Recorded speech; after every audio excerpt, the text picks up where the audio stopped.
సినిమాతో చంద్రబాబు నాయుడు గుండెల్లో రైళ్లు పరిగెడుతున్నాయి.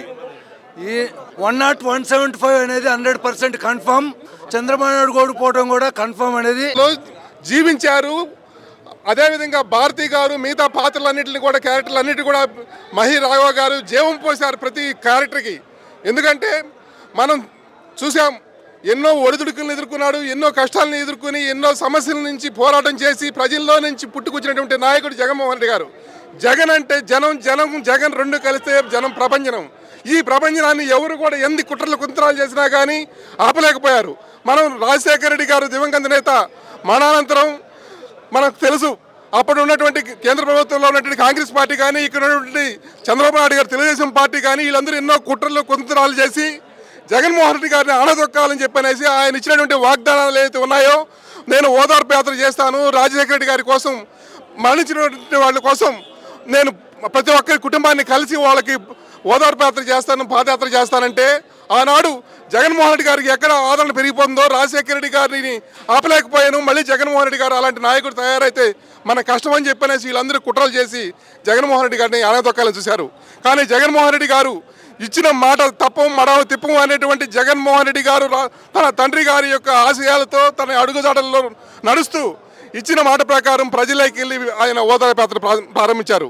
అయితే అప్పుడు కేంద్ర ప్రభుత్వం కాంగ్రెస్ పార్టీ ఆ కుట్రలు చేసి ఆ ఓదార్పు యాత్రని ఆపమని చెప్పనేసి అందరికీ కూడా ఆదేశించి జగన్మోహన్ గారిని పిలిపించి ఓదార్పు యాత్రని ఆపాలని చెప్పారు. ఆయన ఒకటే చెప్పాడు, మీరు ఓదార్పు యాత్రని ఆపండి అని చెప్పి సోనియా గాంధీ గారు చెప్పి మీరు ఇక్కడికి వాళ్ళందరినీ పిలిపించి కావాలంటే పార్టీ ఆఫీసులో వాళ్ళందరినీ ఓదార్చండి అంటే ఇది మన సాంప్రదాయం కాదమ్మా, తెలుగు ప్రజల సాంప్రదాయం కాదు.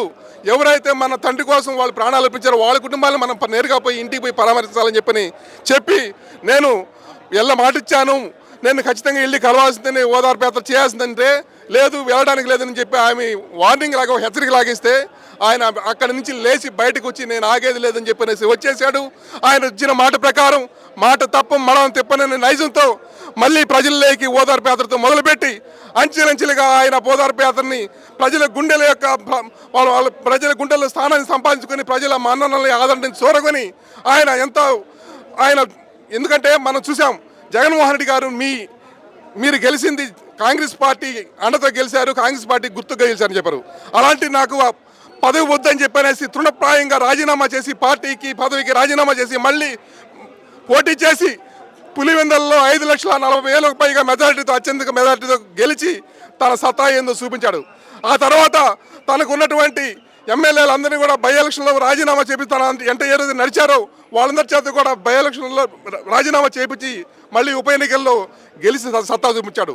ఆ తర్వాత జరిగినటువంటి పరిణామాలు మనకు తెలుసు. 2014లో ఆయన ఎంతో కష్టపడి ప్రజల్లోకి వెళ్ళి గెలుస్తాడనేటువంటి సమయంలో అప్పుడున్నటువంటి తెలుగుదేశం పార్టీ సీనియర్ నాయకుడు అని చెప్పుకునే 40 ఏళ్ళ ఇండస్ట్రీ మేము ప్రజలు ఆదరణ లేదు కాబట్టి 40 ఏళ్ల వ్యక్తిని ఎదుర్కోవడానికి అబద్ధపు హామీలు ఇచ్చి ఆయన అబద్ధపు హామీలతో రైతు రుణమాఫీని ప్రకటించి 1% తేడాతో గెలిచాడు. అయినా కానీ ఆయన ఇచ్చినటువంటి మేనిఫెస్టోలు ఏ వాగ్దానాలు కూడా అమలు పరచలేదు. జగన్మోహన్ రెడ్డి గారిని అసెంబ్లీలో నిండు సభలో అవమానించారు.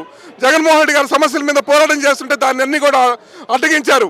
అలాంటి సమయంలో జగన్మోహన్ రెడ్డి గారు ఒకటే చెప్పారు, ఇలాంటి సభలో నేను ఉండడం అవసరం లేదు, నేను ప్రజల కోసం వచ్చాను, ప్రజల తరపున ప్రజల పక్షాన పోరాటానికి అసెంబ్లీకి వచ్చాను కానీ మిమ్మల్ని భయపడే పరిస్థితులు అని చెప్పారు. ఆ రోజు అసెంబ్లీ నుంచి అక్కడి నుంచి బయటకు వెళ్ళి బయటకు వచ్చి నేను మళ్ళీ గెలిచి ఈ అసెంబ్లీకి అడుగు పెడతానని చెప్పనేసి మళ్ళీ ప్రజల్లోకి ప్రజాక్షేత్రంలోకి వెళ్ళి ప్రజల యొక్క పాదయాత్ర ద్వారా ప్రజలందరికీ ఇంటింటికి గడపడికి వెళ్ళి అందరినీ కూడా కలిసి అత్యధిక మెజార్టీతో 2019లో 151 స్థానాల్లో దిగ్విజయం పొందినటువంటి జగన్మోహన్ రెడ్డి గారి విజయాన్ని ఎవరు ఆపలేరు. అదేవిధంగా తన తండ్రి రాజశేఖర రెడ్డి గారు ఆరోగ్యశ్రీ కానీ ఫీజు రీయింబర్స్మెంట్ కానీ ఫీజులకి పిల్లలకందరూ కూడా వాళ్ళకి ఎన్నో పథకాలు ఇచ్చాడు. అదేవిధంగా 108 అవతాతలకి పెన్షన్ ఇచ్చారు.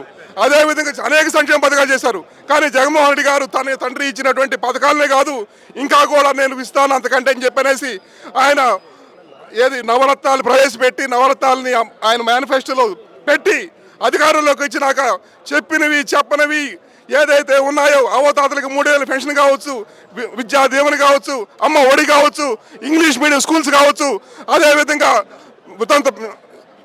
గౌరవ ముద్ద కావచ్చు, అదే ఈరోజు పేద ప్రజలకి ఇంగ్లీష్ విద్యని ఆంగ్ల విద్యని అందిస్తున్నాడు. కార్పొరేట్ కళాశాలలు కార్పొరేట్ కాలేజీలకి కొమ్ము కాసినటువంటి గత ప్రభుత్వాలని ఈ నిర్వీర్యం చేసి ప్రభుత్వ ఖర్చులతోనే వాళ్ళందరికీ కూడా అన్ని అందిస్తున్నాడు. అదేవిధంగా ఆయన సంక్షేమ పథకాలు చెప్పాలంటే 1 కాదు 2 కాదు 1 గంట సరిపోతుంది. ఎందుకంటే ఆటో వాళ్ళకి ఇస్తున్నాడు, రిక్షా వాళ్ళకి ఇస్తున్నాడు, డ్రైవర్లకి ఇస్తున్నాడు, రజకులకి ఇస్తున్నాడు, ఇలా నాయి బ్రాహ్మణులకి ఇస్తున్నాడు. అన్ని కులాలకి మతాలకి ప్రాంతాలకి అతీతంగా ఆయన పథకాలు అందిస్తాడు. పార్టీ ఏదైనా సరే, ఏ కులమైనా సరే, ఏ మతమైనా సరే ప్రతి ఒక్కరికి అర్హులందరికీ కూడా ఆయన పథకాలు అందాలని చెప్పాడు. ఆయన పథకాలు అందరికీ కూడా నేరుగా వాళ్ళ ఖాతాల్లోనే డీబీటీ ద్వారా 2,58,030 కోట్ల రూపాయలు ఆయన డీబీటీ ద్వారా సంక్షేమ పథకాలు అందించినటువంటి ఘనత భారతదేశ చరిత్రలో జగన్మోహన్ రెడ్డి గారిది. జగన్మోహన్ రెడ్డి గారు సంక్షేమ పథకాలు చూసి పక్క రాష్ట్రాల్లో ఉన్నటువంటి ముఖ్యమంత్రులు ఎన్నో సంవత్సరాలు అనుభవం ఉన్నటువంటి వాళ్ళందరూ కూడా జగన్మోహన్ రెడ్డికి ఇలాంటి ఆలోచనలు ఎలా వచ్చాయి, ఈ విధంగా ఎలా సంక్షేమ పథకాలు ఇస్తున్నాడు, ఒక పక్క రాష్ట్రంలో అప్పుల్లో ఉంది, ఆయన పథకాలు ఇవ్వలేడు, వాళ్ళకి అందిలేడు అనుకున్న కేటగిరీ ఏ రోజు కూడా ఆకుండా ప్రతి నెల 1వ తేదీ అవతాతల ఖాతాల్లో అకౌంట్కి నేరుగా ఇంటికి చెల్లుతుంది. ఎలాంటి దళారులే కానీ మధ్యవర్తులు కానీ లేకుండా నేరుగా ప్రజల ఖాతాల్లోకి పేదల ఖాతాల్లోకి ప్రతి ఒక్కరికి కూడా సంక్షేమ పథకాలు అవుతున్నాయి. ఈరోజు జగన్మోహన్ రెడ్డి గారు ఒకటే చెప్పాడు, ప్రతి ఎమ్మెల్యేని గడపడగపై ప్రోగ్రాం పెట్టి ఇంటింటికి జగన్మోహన్ రెడ్డి గారు చేయటువంటి పథకాలు అందుతున్నాయా లేదా అని చెప్పనేసి దమ్ము ధైర్యం ఉన్నటువంటి వ్యక్తి, అడిగినటువంటి వ్యక్తి మొట్టమొదటి ముఖ్యమంత్రి మన జగన్మోహన్ రెడ్డి గారు. ఎందుకంటే గత ప్రభుత్వాల్లో చూసాం, వాళ్ళు అధికారంలోకి వచ్చి నాకు ప్రజలకి వెళ్ళమంటారు, కానీ ఈరోజు ప్రజల్లోకి నాయకులు వెళ్తున్నారు. ఇంతకుముందు ప్రజలు నాయకుల దగ్గరికి వెళ్ళే వాళ్ళు ఇప్పుడు ప్రజల దగ్గర నాయకులు వెళ్తున్నారు. ఈరోజు ఒకటే చెప్పాడు, నేను వచ్చే ఎన్నికల్లో 2024లో నేను చేసిన మంచి మీకు జరిగిందంటే, నా వల్ల మీకు మంచి జరిగిందంటే నేను మీకు పథకాలు అన్నీ అందినాయి అనుకుంటే, నా జగన్ ప్రభుత్వంలో మేలు జరిగిందనుకుంటే నాకు ఓటేయండి అని అడిగినటువంటి మొట్టమొదటి దమ్ము ధైర్యం ఉన్నటువంటి నిఖార్సైన వ్యక్తి జగన్మోహన్ రెడ్డి గారు.